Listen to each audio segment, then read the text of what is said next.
Here's something most people get completely wrong about rust. That flaky orange crust isn't your metal rotting away for good. It's a paper-thin skin of iron oxide sitting on top of solid, perfectly usable steel underneath, which means almost every ruined, rusty thing in your garage, kitchen, and garden can be brought back to life for the price of pocket change. So before you toss another rusty item in the trash, watch this. Let's dig in. Number 1, the cast iron skillet. If there's one rusty item you should never, ever throw away, it's a cast iron pan. Here's the wild part. Rust simply cannot ruin cast iron. Unlike a scratched non-stick pan, which is trash, the moment the coating fails, cast iron is solid metal all the way through. That orange fuzz is only skin deep. And that worthless rusty skillet at the bottom of a box? It might be worth a small fortune. Vintage American brands like Griswold and Wagner made pans back in the early 1900s with an ultra-smooth, machine-polished cooking surface that modern factories don't bother replicating. Collectors regularly pay well over $100 for pieces people dig out of barns and estate sales caked in rust. To restore one, mix equal parts white vinegar and water and soak the pan for 30 minutes to an hour. The acetic acid in vinegar chemically dissolves the iron oxide. Don't walk away and forget it though. Leave cast iron soaking too long and the acid starts eating the good metal too. Scrub with steel wool, rinse, and dry it immediately over a burner so it doesn't flash rust. Then comes the magic step, seasoning. Rub a whisper-thin coat of oil over the whole pan and bake it upside down at around 450 degrees for an hour. That heat turns the oil into a hard, slick, plastic-like layer bonded right to the iron. That black patina everyone loves isn't dirt. It's polymerized oil, and you just rebuilt it for free. Number 2, carbon steel kitchen knives. Before you retire that spotty old chef's knife, take a closer look. A lot of what people call rust on a good carbon steel blade will literally wipe off with a damp cloth. And here's the fact almost nobody knows. The gray, bluish film that builds up on these knives, the patina, isn't damage at all.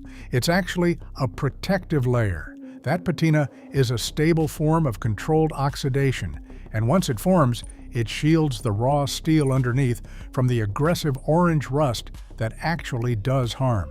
Professional chefs know this. Many of them deliberately force a patina onto a new carbon steel knife by slicing acidic foods like onions or apples, precisely because a patina-covered blade resists rust far better than a shiny bare one. To knock off active rust spots without destroying that protective layer, reach for a raw potato. Potatoes are packed with oxalic acid, the same active ingredient found in a lot of commercial rust removers, so cut one in half, dip the flat side in a little dish soap or baking soda, and scrub the blade. For stubborn spots, a wine cork dipped in the same works like a gentle scouring pad. The single most important habit? Dry the blade the instant it's clean and wipe it with a drop of food-safe mineral oil. Carbon steel rusts because water sits on it. Take the water away and you've won. Restoring one good carbon steel knife instead of buying a replacement easily saves you $30 to $50. And the truth is, a properly cared for old blade often outperforms a cheap new one anyway. Number 3, garden tools. That rusty trowel, those crusty pruners, and the shovel leaning in the corner, do not throw them out. And this isn't just about saving money. A rusty garden tool is quietly hurting your plants. Here's the unknown danger. Pruning shears and loppers are basically surgical instruments for your garden. And a dirty, rusted blade spreads plant disease from one cut to the next. Pathogens like fire blight and various fungal infections hitch a ride on grimy blades and get injected straight into the fresh wounds you make on healthy plants. A clean, sharp tool makes a cleaner cut, which heals faster and keeps your garden healthier. For light rust, scrub the metal with a ball of aluminum foil or steel wool. For heavier corrosion, submerge the metal heads in white vinegar overnight, then scrub the softened rust away in the morning. But here's the pro trick that keeps them rust-free forever. Make a tool care bucket. Fill a bucket with builder's sand and pour in some mineral oil or old motor oil until the sand is damp.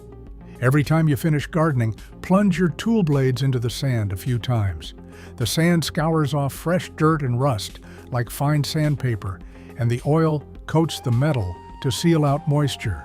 Your tools clean and protect themselves in 2 seconds flat. Finish by running a file over the cutting edge to sharpen it, and that ruined pair of pruners will cut like the day you bought them. Number 4. Chrome fixtures and faucets. Rusty pitted chrome on a faucet towel bar or trim piece looks like a job for expensive polishing kits. It isn't. The fix is probably sitting in your kitchen drawer right now. Aluminum foil. This one feels like a magic trick the first time you see it. Crumple up a piece of aluminum foil, dip it in a little water, and rub it over the rusted chrome. The rust vanishes and the chrome shines with 0 scratches, and there's real science behind why it works so well. Aluminum is softer than chrome, so it physically cannot scratch the surface, but it also reacts chemically with the iron oxide, and as it does, it creates a superfine aluminum oxide powder that acts as an incredibly gentle polishing compound. You're cleaning and buffing at the same time. For extra rust-dissolving power, dip the foil in cola instead of water. Cola contains phosphoric acid, the very same acid used in many commercial rust-removing products, which chews through the oxide while the foil scrubs. This trick works on far more than faucets. Chrome bumpers, appliance trim, tool handles, bike parts, old chrome kitchen chairs. Anywhere you've got rust blooming on chrome, a wad of foil and a splash of water will save you from buying a new fixture, and replacing a decent bathroom faucet can run you $80 or more, so a sheet of foil is a genuinely absurd bargain. Number 5. Old hand tools, wrenches, sockets, pliers, files, and vices. If you've got a coffee can of rusty old tools, you're sitting on a small treasure.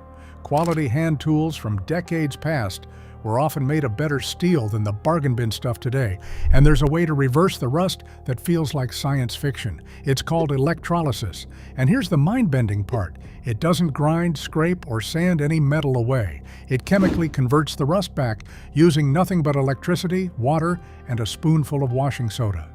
Because it removes 0 good metal, every stamped logo, size marking, and fine detail survives perfectly, which is exactly why tool collectors swear by it. To do it, dissolve a tablespoon of washing soda per gallon of water in a plastic tub. Drop in your rusty tool and hang a piece of scrap steel in the water as the sacrificial piece. Clip the negative lead of a car battery charger to your tool and the positive lead to the scrap steel and switch it on low. Over a few hours, the rust migrates off your tool and it comes out clean, ready for a quick scrub. 2 safety facts worth knowing.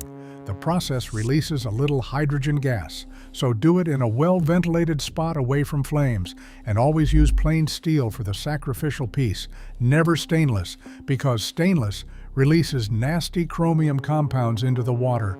Not up for the electrical setup? A bath in citric acid powder and warm water dissolves lighter rust overnight with 0 fuss. Number 6. Grill grates. Every spring, people drag out the barbecue, see the rusty grates, and buy a whole new grill. Total waste. Rusty grates are one of the easiest restorations there is, and one you really shouldn't skip, because loose rust flakes off directly onto your food. The classic trick costs you half an onion. Get the grill hot, spear an onion half on a long fork, and scrub it cut side down across the bars. The onion's natural sugars and mild acids, combined with the scrubbing and the steam, lift off grime and light rust, while the heat sterilizes everything. It smells incredible too. For grates buried in heavier rust, use the bag method. Drop them in a heavy trash bag, pour in a couple of cups of white vinegar and a good handful of baking soda. Seal it up and let it sit overnight. The acid loosens the rust so completely that most of it wipes away with a scrunched ball of foil the next morning. If you've got cast iron or steel grates, don't stop there and treat them exactly like a cast iron pan. Wipe on a thin coat of high heat oil and run the grill hot for a while to season them. That builds a slick, rust-resistant layer that also stops your food from sticking. A brand new set of grates can cost $40 or more, so an onion and some pantry staples just paid for your next steak.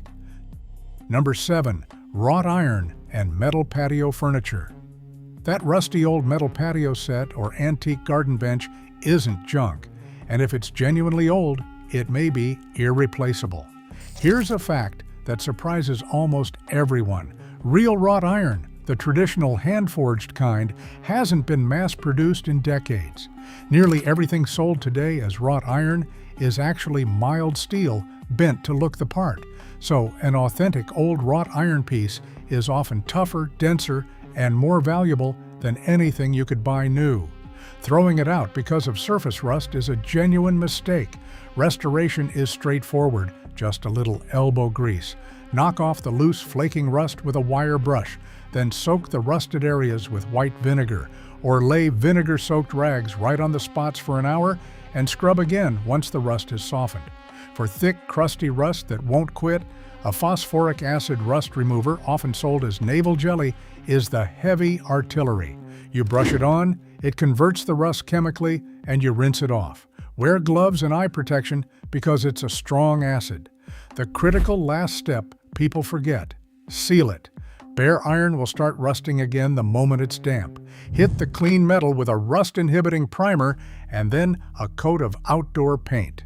Do that, and a set someone left at the curb becomes furniture that outlasts anything at the store for the cost of a can of spray paint. Number 8. The bicycle. A rusty bike gets banished to the back of the garage, but the rust is almost always cosmetic on the frame and superficial on the chrome. And one part in particular is costing you every time you ride. That rusty chain isn't just ugly. A corroded, gritty chain fights you with friction, so more of your pedaling effort gets wasted instead of moving you forward. Worse, a rusty chain grinds down your gears and cassette as it runs, and replacing a worn-out drivetrain can run well over $100. 10 minutes of cleaning genuinely saves you real money. For the chrome bits, handlebars, rims, spokes, seat post, go back to the aluminum foil trick. A ball of foil with a little water or a spritz of penetrating oil-buff surface rust right off the chrome without scratching it. For the chain itself, scrub it with a stiff brush and a degreaser, or use lime or lemon juice with a pinch of baking soda to lift the rust from the links. Get it clean, wipe it bone dry, and then, this part is non-negotiable, coat it with proper chain lubricant.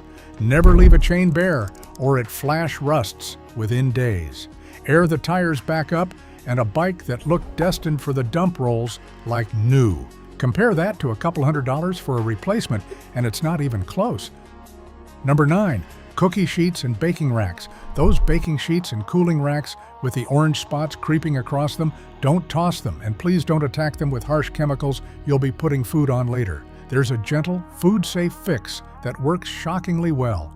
Make a paste of baking soda and hydrogen peroxide, spread it thick over the rusty patches, and let it sit for an hour or two. The peroxide breaks down the rust, while the baking soda gives just enough grit to lift it away when you scrub with a sponge or a balled-up piece of foil. It rinses clean and leaves nothing dangerous behind. Another pantry hero here is cream of tartar.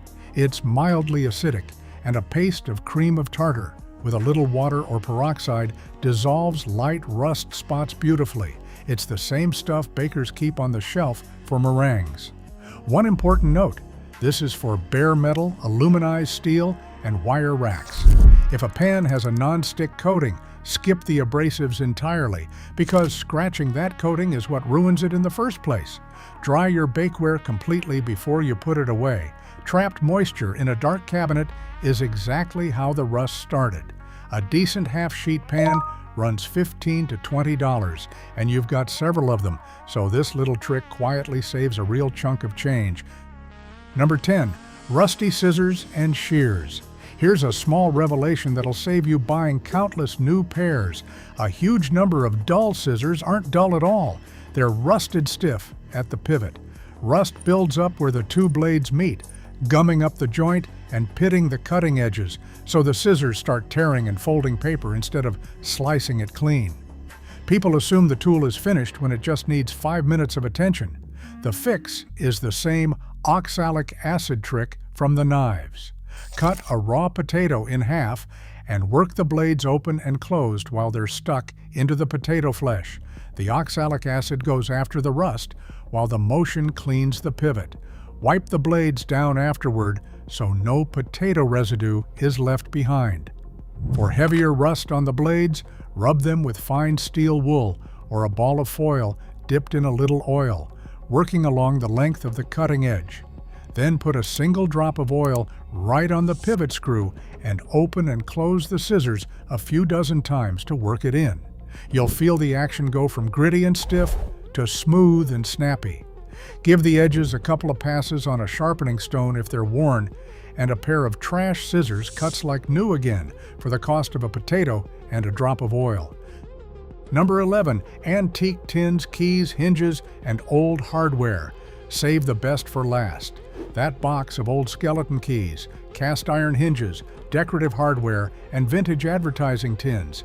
These are the items where people make the most expensive mistake of all, and it's the opposite of what you'd think. If a piece is a genuine antique, do not strip it down to bare shiny metal.